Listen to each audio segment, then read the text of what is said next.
여러분 반갑습니다. 천만 라디오 천이다입니다.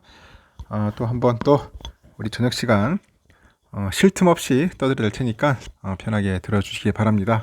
삼성전자 이외의 소식도 한번 들려드릴게요. 요즘 재미있는 소식들이 있고 우리가 또 듣고 나면은 뭐 나쁠 건 없을 것 같아요. 여러분들이 판단하시고 투자하실 분 투자하시고 하지 않으실 분 안 하시면 됩니다. 제가 늘 얘기하지만은 투자는 성급하게 하면 안 돼요. 성급하게 할 필요는 없습니다. 차분하게 합시죠. 느림보처럼 느릿느릿하게 하셔도 돼요. 급할 거 없어. 근데 사람이 심리적으로 이게 뭔가 급해지는가 봐. 막 옆에 막 누가 오르고 주가가 오르고 돈 좀 번다고 하면은 뭐 포모 현상인지 모르겠지만은 왜 이렇게 급해져 마음이? 그러면 우리가 앞을 보는 그런 시야가 좁아져요. 이 좀 멀리 보이는데 멀리 보지를 못해. 근시안이 되는 거야. 원시안이 되고 근시안 되고 엉뚱한 짓 한단 말이야. 자꾸 실수하고. 실수도 용납이 되는데 근데 웬만한 실수는 근데 주식 투자에서 이 실수는 커요, 여러분. 출혈이 큽니다. 응?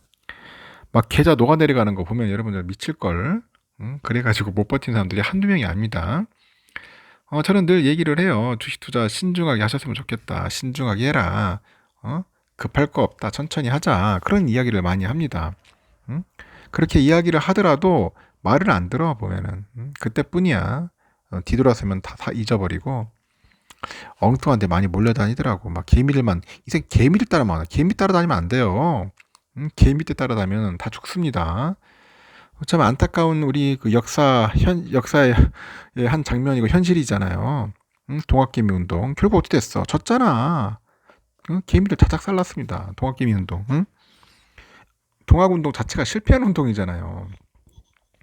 성공을 했으면 좋겠는데 결국 성공을 못했어요. 이 똘똘 뭉쳐가지고 끝까지 가는데 안 되는 거야. 보면 분열이 돼요. 또 분열되고 와해되고 그랬습니다. 하여튼 너무나 슬퍼요. 막 눈물까지 날 뻔해요. 아유, 진짜 우리 처절합니다. 처절해. 그래서 우리 개미들이 똘똘 뭉치고 단합되고 해야 하는데 안 된다는 거지. 이게 안 돼요. 항상 보면은 외인과 기관들의 그 밥이 되는 것 같아. 여러분들은 밥이 되면 안 돼요. 허구되면 안 돼. 절대로 하면 됩니다. 신중하게 판단하시고 보수적으로 하셔도 돼요. 절대 급할 거 없고 천천히 공부도 하고 이것저것 살펴보기도 하세요. 우리 부동산 직구할 때도 그렇잖아. 이것저것 발품도 팔고 오랜 시간을 가잖아요. 근데 이 주식자는 이게 화면에서 단 1초도 안 걸리잖아. 버튼 누르는데. 거기에 너무 익숙해 버리니까 그런 것 같아요. 뭐 쉽게 사고 팔고 하면은 결국은 여러분의 계좌는 노화되어간다. 개미들 중에 돈 번 사람 거의 없어요. 보면은. 그러니까 주식 투자하면 다들 욕하잖아. 왜 투자하냐고. 바보같이. 왜 투자를 해가지고 돈 다 날려먹냐고. 응? 거의 폐인 취급 당하잖아요. 거의 보면은. 주식 투자하는 사람들 보고. 근데 이제는 이제 바꿔야 돼요. 여러분들. 마인드도 바꿔야 하고, 이제 사고방식도 바꿔야 하고, 모든 걸 다 바꿔야 돼. 응? 다 바꿔. 노래도 있잖아. 바꾸라고. 이정현이 불렀나? 그때 누가, 하여튼, 바뀌어야 합니다. 응? 이번에 제가 조선업에 대해서 잠깐 이야기를 해볼게요. 조선업. 요즘 국내 조선업의 슈퍼사이클이 30년 평균 주기보다 앞당겨 줄 수 있다. 그런 분석이 나왔어요. 슈퍼사이클. 제발 왔으면 좋겠네. 사이클. 예전에 슈퍼사이클이 왔었지. 야, 근데 한 20년 전만 해도 진짜 장난 아니었어요. 조선업. 진짜 막 들썩들썩했습니다. 응? 국내 조선업은 그 경기 침체 우려와 불확실한 매크로 그 환경 속에서도 이 높은 기술력을 바탕으로 해가지고 제 3차 슈퍼사이클이 평균 30년 이상 주기보다 빠르게 도래할 것이다. 그런 이야기를 하는 것 같아요. 그래서 비중 확대 의견을 제시하더라고요. 비중 확대해라. 좀 조심스럽다. 난 증권사가 비중 확대라 가면은 왠지 거꾸로 하고 싶더라고. 아주 장난질을 많이 하니까. 그러니까 맨날 여의도에 있는 애널들이나 이런 주식 전문을 하는 사람들한테 맨날 그 쓰레기 취급하잖아요. 쓰레기 취급하지 않았습니까? 응? 왜냐? 나는 근데 어느 정도 한편으로는 이해가 돼요. 그 증권사 애들이 나쁘다는 게 아니라 걔들도 회사를 위해서 일하는 거야. 증권 애널들도.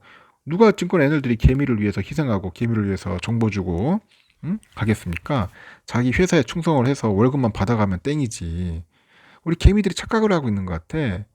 우리 애널들이 나와가지고 막 설명하고 개미들 위한차 하는데 절대 믿어서 안 돼요. 애널들 믿고 자칭 뭐 그 무슨 뭐 펀드 투자자나 뭐 이렇게 그런 애들 나오잖아요. 가끔 보면 주식 뭐 관련돼 가지고 뭐 리서치 관련 애들 나오는데 다들 보면 이 자식들 엉터리야. 보면 대부분 보면은 정보도 어떤 때는 허위 정보도 막 뿌리고 그러더라고. 진실된 마음으로 우리 개미들을 위해서 해주는 놈이 없어요, 여러분. 그래서 너무 거기에 현혹될 필요도 없고 그냥 팩트만 우리가 잘 구분해가지고 받아들이면 되는 겁니다. 하여튼 개미를 위해서 희생하고 노력할 사람은 없다는 겁니다. 어떻게 해서든지 개미들 핏바람 먹을 놈들인데 무슨 개미를 위해 가지고 무슨 한다고 뭐 좋다고 씨 무슨 뭐 엉뚱한 무슨 별명이나 붙여주고 분리? 뭐 하여튼 이상한 명칭 부르는데 다 필요 없는 놈들이에요. 여러분 절대 제발 속지 좀 마. 제발 속지 좀 말고 정신 바짝 차려야 돼요. 어떻게든지 개미들 코베갈 놈들입니다. 그런 애들 말 듣고 주식 투자에 성공한 사람 있으면 나와 보라고 합시다. 한 명도 없어요. 차라리 그냥 그 시간에 삼성이라도 좀 모아놨으면은 수량이라도 많이 모아놓고 배당이라도 좀 받지. 엉뚱한 데 가가지고 쌍코비 터지고. 말이 좀 샜네. 하여튼 그 과거 슈퍼사이클 초입 구간에 대해서 폭발적인 그런 물동량 성장을 바탕으로 해가지고 이제 선박 수요가 급증했는데 이에 따른 신조선 발주량이 중고선 거래량보다 많았다고 합니다. 신조선이 많았다. 중고선보다도 신조가 많아야겠지. 현재와 같은 조선업 인력난 그 문제의 부재와 그 노동자들의 보호수와 처우는 사뭇 다릅니다. 이게 조선업이 골 때리는 게 뭐냐면은 한번 조선소 근처로 가보면 알 거야. 이게 노동자들이 상당히 많아요. 근로자들 많이 용접 특히 용접 많이 하죠. 많이 하는데 이 보수가 열악해. 이게 뭐 하청 밑에서 하청하는 업체들이 많아요. 협력업체 이런 애들이 그 사장이라는 놈들이 많이 떼먹더라고. 중간에서 그러다 보니 임금이 박할 수밖에 없어요. 어떤 놈이 그 조선소 가서 용접하고 있어. 차라리 평택 가가지고 용접하는 게 낫지. 응? 삼성전자 반도체 공장 만드는 게 훨씬 낫죠. 가서 일하는 게 낫지. 누가 조선소 용접합니까? 그러다 보니까 요즘 이제 조선소에 사람이 없어요. 응? 사람이 쓸만한 인재 용접사들이 없는 거야. 그러니까 외국인들 집어내야 할 거 아니야. 근데 외국인들까지 제대로 못 들어오고 있어. 아주 중요하자고는 용접이 중요하거든요. 이 용접 개판으로 하면 그냥 깔아놓는 거거든. 하여튼 보수와 처우는 안 좋아. 응? 하여튼 지금 큰일입니다. 내가 볼 때는.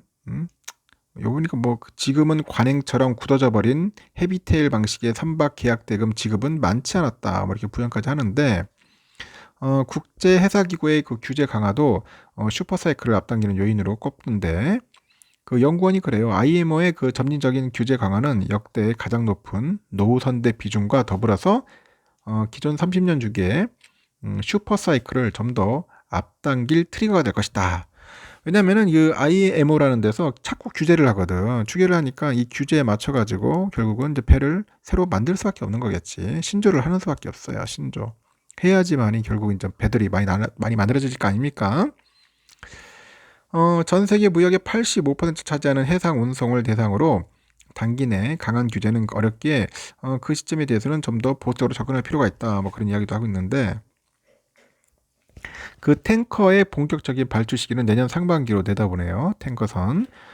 선대 대비 수주 잔고가 역대 최저 수준인데다가 유럽의 그 러시아산 원유하고 석유 제품 금수 조치로 해상 물동량도 상승했다는 그런 설명이 있어요. 컨테이너선은 IMO 환경 규제에 가장 민감한 선종으로 꼽네요. 올해는 대형 컨테이너선사들의 메탄올 연료 선택에 따른 그 메탄올 추진선 그 중심의 발주가 이어지겠다 그런 이야기들도 하고 있는 것 같습니다. 그리고 LNG 운반선 쪽에는 이 선가와 수주 잔고 전망도 양호하다는데 국내 조선소들의 그 한정된 그 건조 캐파와 기술력을 바탕으로 높은 레벨의 그런 성과 그 수주 잔고는 유지될 것이다 그런 이야기를 합니다. 중국 조선소의 수주 경쟁 영향은 제한적일 거라고 이제 판단을 합니다. 또 국내 조선소는 2027년까지 연평균 55척의 그 LNGC의 수주가 이어질 것이다. 그렇게 보는 것 같습니다. 좀 깝깝합니다. 내가 볼 때는. 좀 조선업이 좀 아직 개판쳤거든요. 이제는 앞으로도 돌아온다고 하니까 한번 언젠가는 오긴 올 겁니다. 올 건데 슈퍼세클 온다는데 저도 한번 지켜는 볼게요. 보는데 여러분들 혹시라도 조선업에 관심 있는 분들은 너무 섣불리 덤벼 들지 마시고 한번 차분하게 한번 살펴보면서 공부하는 시간을 가졌으면 좋겠습니다. 여기까지 하겠습니다.